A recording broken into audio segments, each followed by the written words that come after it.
how you raise your children has a lasting impression on how they're going to be as adults. And it's a crazy paradigm when you look at the contrast of people that were raised like I was. I grew up in a broken home, dysfunctional, and it was very hard for me to see the pathway in front of me. I just know I wanted to get out of that. I didn't want to stay in that type of dysfunctional family. And trading seemed like that was the avenue, but I was afraid. I was afraid of doing it.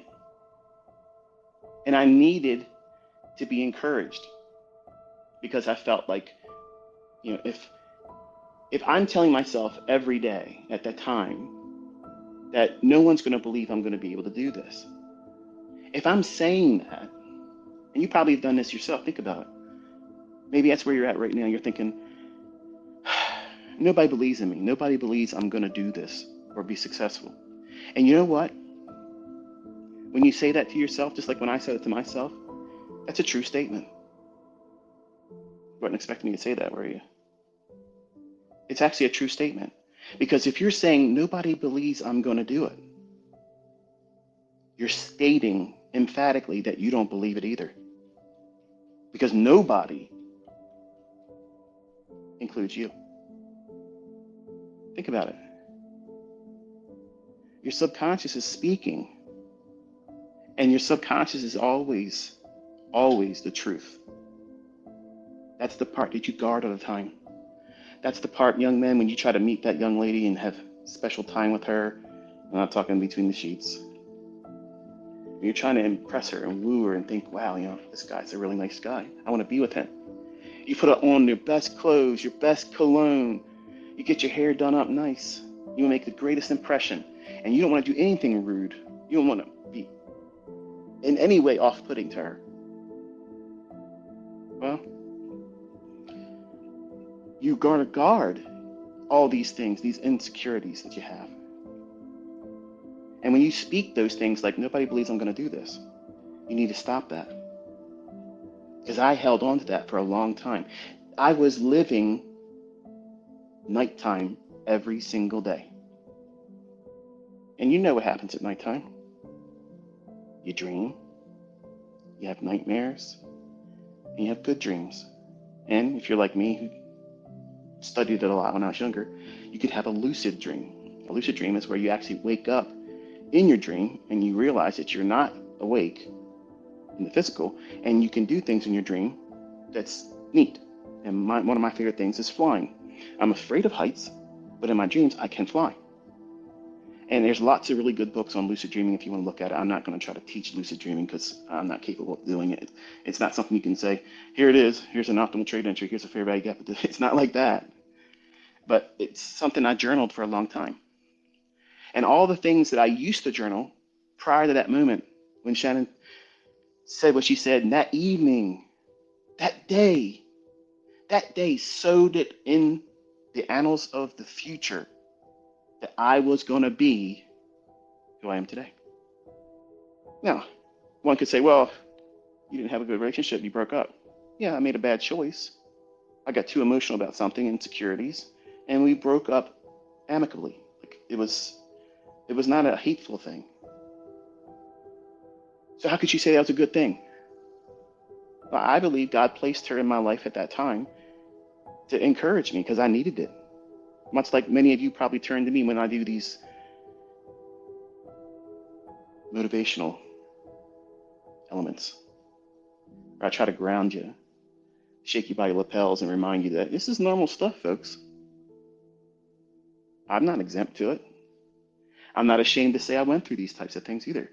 I'm actually very thankful because recognizing those nightmares that I held on to, I chose to keep putting on that garment of sorrow, that garment of fear. What if I try really, really hard and I fail? That's what I was afraid of before I even told her. Knowing that, I still laid it in her hands and she could have destroyed me. She could have laughed in my face and said, what What a crazy idea. You're going to be working like everybody else. And I was expecting that to happen because that's exactly what my family said. That's exactly what my friends said. And we like to think that, our family members, if I tell them what I'm going to do, they're going to encourage me like, yeah, heck yeah, that's the thing. That's it. That's the thing. I can see you doing it. Man, if you do well, could you help me too? That's what you want to hear, isn't it? That's exactly what you want to hear. But you don't ever hear that, do you? You're going to do what? You're going to do what? Hey, Phyllis, listen to this. Come over here. Tell her what you just said. You're going to do what? You're going to push some buttons and money's going to end up in your bank account. What did you just say to me? Come on. Come on. That's what happens, isn't it? And if you have not shared what you want to do yet with your family members, don't be surprised. That's what they do to you. It's normal. That's normal. It doesn't feel normal when it happens. It feels personal. It feels like they're kicking dirt in your face. That's exactly what it felt like for me. At a time when I was already beaten up, tore up from the floor up, no direction in life. Feel like I wasted all that time academically and couldn't even land an interview. Resumes going out every single day, not one phone call ever. Now you can say, well, you're a failure. That's a testimony right there. That's a failure right there. You know what I see? I see a door being kept closed because I was never meant to go through it. Hello. That'll preach right there. What I spent so much time from 6th grade on dreaming of getting a good job, getting my name on a little plate on my desk, maybe having some people underneath me I'm in charge of. That's not me. That was never supposed to be me. As much as I thought it was, just like I thought my first wife was, that was my queen. That was my one time and I'm one and done. Lost my virginity to her and I married her. Just like that. That's the kind of person I am. I didn't want to be a player. I didn't want to run around and see how many times I can get a dip. And we separated, and it put me in a state where, well, I guess I'm just like everybody else. And then I womanized. And I ran around and I did things with married women. And I have an oldest son as a byproduct of that. Play stupid games, win stupid prizes. You have all kinds of problems when you do things like that. But that young lady's words of encouragement, I carry them today. And when I talk to you, you think I'm talking to you, but I'm talking to my kids. That's why it feels genuine. That's why it feels like you know me. That's why it feels good when I tell you, I believe in you. I think you're going to do it. Because I believe in my children. I believe that they're going to do this. And all of you know me online. You never shared a meal with me. You never met me at a pub, at a cafe, in passing. But you feel like you know me. You feel like we've been friends for a long, long time. Because when I talk to you sincerely. It's not scripted. I don't even know what I'm going to say next. It just comes out. I let it all flow out evenly. And it's all based on real things I experienced, and adversities. And if I can go through it and come out of it, and I'm not special, folks. I know some of you think I am, like to think I should be lifted up on a hero pedestal. I should never be lifted up on a hero pedestal. I have so many frailties, so many insecurities. I could never do what I'm doing right now if you're all standing in front of me. I'm introverted. You would never imagine the same person that talks to you like this. If we were in person, it wouldn't be like that. Why? Because it's deep rooted in my childhood. I was a quiet kid. So quiet, I was afraid to talk out loud because the things I was thinking, I thought I'd be in trouble. You can fill in the blanks on that. So where am I going with this? Well, how's this applicable to you? Well, when I was young, I had a lot of anxiety, debilitating anxiety, fear of performance in life, getting a job. What if I don't make as much money as I want to? What if I don't get the job I want? What if I don't go where I want to go and work for the company I want to work for? And I would wake up with night terrors. You ever had one of them before? You just wake up and you're gasping for air. Now, I was fit as a fiddle back then, so I had no apnea. I had nothing that would be classified as, oh, this sounds like sleep apnea. No, I didn't have any of that. I had crippling anxiety because my mind is supercharged. If you give me an idea and ask me to make this happen, or I have an idea that comes to me now, I can run with that and turn it into a success story. Back then, everything was a nightmare unfolding. Everything was an impossibility. And I made sure of it because I constantly dwelled on, this is probably going to end poorly. I shouldn't even bother doing this. Many times I would have ideas I would write down in my journal. This is what I think I should be trying to do today. And then what would I do? Run the other direction all day long. Never work towards it. Never try to do anything working towards that idea becoming fruitful or coming to pass. That's not procrastination. That's running away from it. There's a difference. See, procrastination is like when I tell you to backtest. When I tell you, you're not going to learn the things I'm teaching you unless you literally go into your charts and backtest them. It doesn't mean go look at what has happened today and say, yeah, well, that was it. No, you got to dig through weeks and months of old news. So if you sit around and procrastinate like that, you're never going to get good at this. What I was doing as a young man was literally running from it. I wasn't just stationary saying, yeah, I'll get around to it eventually. No, I was terrified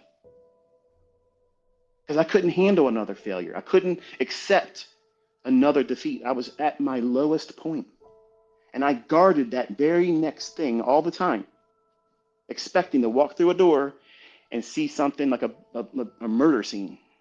Well, I knew it was going to happen eventually. That was my mentality then. Diametrically opposed to what it is today. Instead of thinking back then, everything's going to be the worst case scenario. Everything is always bad luck. And that's why I don't believe in luck. That's why I always snub my nose at luck. Okay, because in trading, there is no luck. It's just decisions, and that decision was correct or was incorrect. It doesn't mean that your model is broken or doesn't work if it is incorrectly done. This means that you as the operator, you made an error. Correct it. Don't do it again. Don't repeat it. It's a binary response. If this happens, then it's this. And every time I make a losing decision, it's mine. I own it. Now back then, if something bad happened to me, well, this is the person that probably caused this to happen to me. See, when you live a self-defeating lifestyle and you live in fear and toxic what if thinking, what if I don't succeed? What if I try really, really hard? What if I try so hard and I pour so much time and effort into this? Maybe even some money even then. What happens if I fail? How embarrassing would that be? How demoralizing would it be if I work so hard and I fail? That's exactly what I fed myself every single day. Is it no surprise why I didn't have any ambition to pursue any of the ideas that would come to me? Of course not. It come to nobody's surprise. But see, that's the benefit of hindsight, looking back at it now. But when you're in the thick of it, when you're living it, you can't see it any other way. And you might be there right now. You might have tried trading, and if you're really, really honest, and I'm asking you to be honest, not with me, you don't need to share it publicly as a response to me, but be honest with yourself. Did you rush it? Did you put a little bit too much on your plate? More than you can handle by trading with real money before you should have? Did you try to pass combines before you even knew who you were? The things that make you tick, the things that hold you back, but you don't think it's that. Did you rush it? Did you jump in and plunge before you really knew what you were doing? Because I think if you were honest, you would admit that that's exactly what you did. You see, there's lots of people out there that are making money. Believe me, they have no problem showing it to you. There's nothing wrong with that. In many ways, they're doing what I did as a 20-year-old. You had to broadcast it. Because I couldn't believe it either. I couldn't believe it. I had to show everybody. Not just because I wanted to twist that knife and rub salt in the wound for everybody that said I would never be able to do it. But I physically could not believe it. Remember, I'm an avid lucid dreamer. I didn't know half the time if I was conscious or if I was in a lucid dream doing what I thought I should be doing. Sounds crazy, doesn't it? Sounds like wild. But that's a dreamscape. I moved from nightmare to dreamscape. I was living my dreams. I was not enduring my nightmares. And I didn't recognize that right away. Because I was doing things after the words of a young lady that I was falling head over heels in love with. And her family literally just gave me the invitation to, hey, listen, don't even bother asking me, son. Give her the ring and welcome to the family. That's how I interpreted that. And true to form, once I started making success and I shared with her, look, this is what I did. I made $11,000 today. Wow. Now today, today's terms of trading, $11,000 is nothing, right? I mean, nobody cares about $11,000. What are you going to do with $11,000? You can't even buy a small economy car anymore. But back in 1993, walking out of the movie theater, holding her hand, we just walked out and saw the movie The Crow, Brandon Lee. Dark movie. I liked it. It was awesome. She didn't care for the movie too much. And I said, this is the greatest day of my life right now. Up to this moment, this is the greatest day. I just got to share time with you. Watched Brandon Lee just go crazy in a movie he died in. It was epic. It was awesome. The soundtrack was awesome.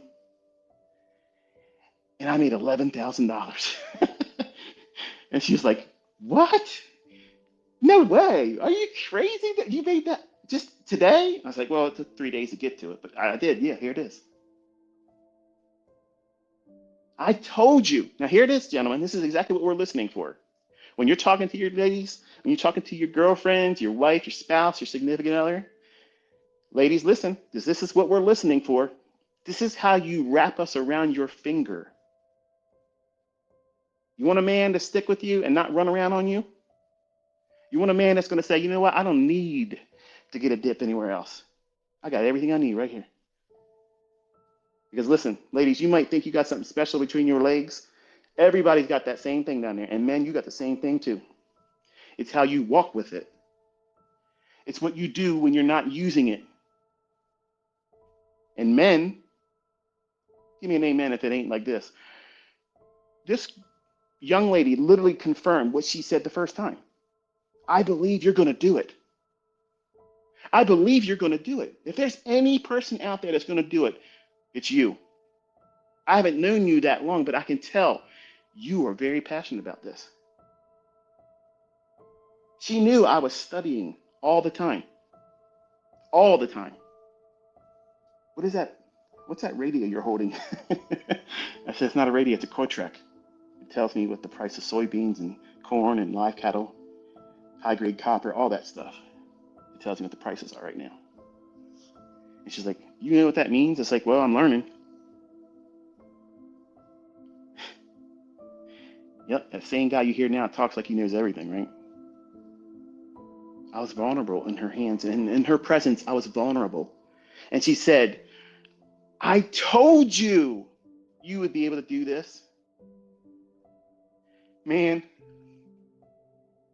I don't care. I could have made $1 million on that trade. Those words meant way more. Way more. I could have ran through a fucking wall. I was like Superman. Ladies, you give your man that, he ain't going nowhere. He ain't going nowhere.